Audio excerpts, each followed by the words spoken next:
Hello everyone, I'm Dr. Ishu and in this video I'll be talking about chronic kidney disease or CKD. Well, as you know that your kidneys perform many important functions like removing toxins or excess fluid from the body, and your kidneys also maintains the blood pressure in the body, and it also balances the important minerals in your body. So all these functions are done by your kidneys. So CKD or chronic kidney disease is when your kidneys becomes damaged over time for about 3 to 4 months and they cannot perform all these functions properly. So basically CKD is characterized by the gradual loss of kidney functions over time. Now moving on to the stages of CKD or chronic kidney disease. So CKD is divided into 5 stages on the basis of glomerular filtration rate, that is a measure for kidney function. In stage 1, there is normal or slightly reduced kidney function and GFR is equal or greater than 90. Whereas in stage 2, there is mild reduction in kidney function and GFR is between 60 to 89. In stage 3, there is moderate reduction in kidney function and GFR is between 30 to 59. Whereas in stage 4, there is severe reduction in kidney function and GFR is between 15 to 29. In stage 5, which is the stage of kidney failure, GFR is less than 15 and this stage often requires dialysis or a kidney transplant. So these are the 5 stages of chronic kidney disease or CKD. Now moving on to the causes of CKD, like what all are the causes that are responsible for CKD. Well, CKD can occur at any age,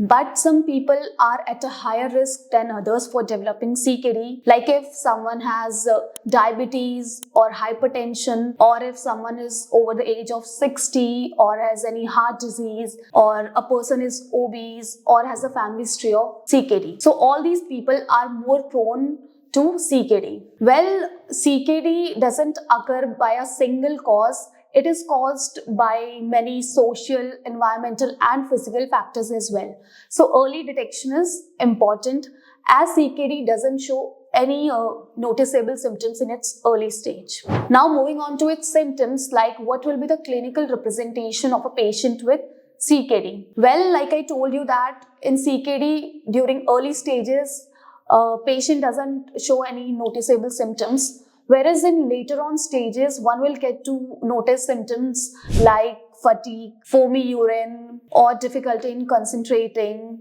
or there will be swelling in legs, feet, and ankles. There will be muscle cramps too. Also, there will be dry and itchy skin. Weight loss will be there. There will be loss of appetite. A person will have nausea and vomiting as well. There will be shortness of breath too. So, these all are the clinical representation of a patient with CKD. Now moving on to its treatment, let's talk about its treatment, like what is the ideal and effective treatment for CKD. So for CKD, homeopathic mode of treatment is really effective for a long-term relief as it is natural and it slows down the progression of CKD too.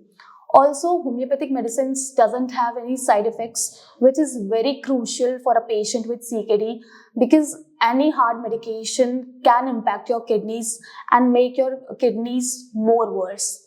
So, homeopathic mode of treatment eradicates the root cause of the disease and gives you a permanent relief. Thank you.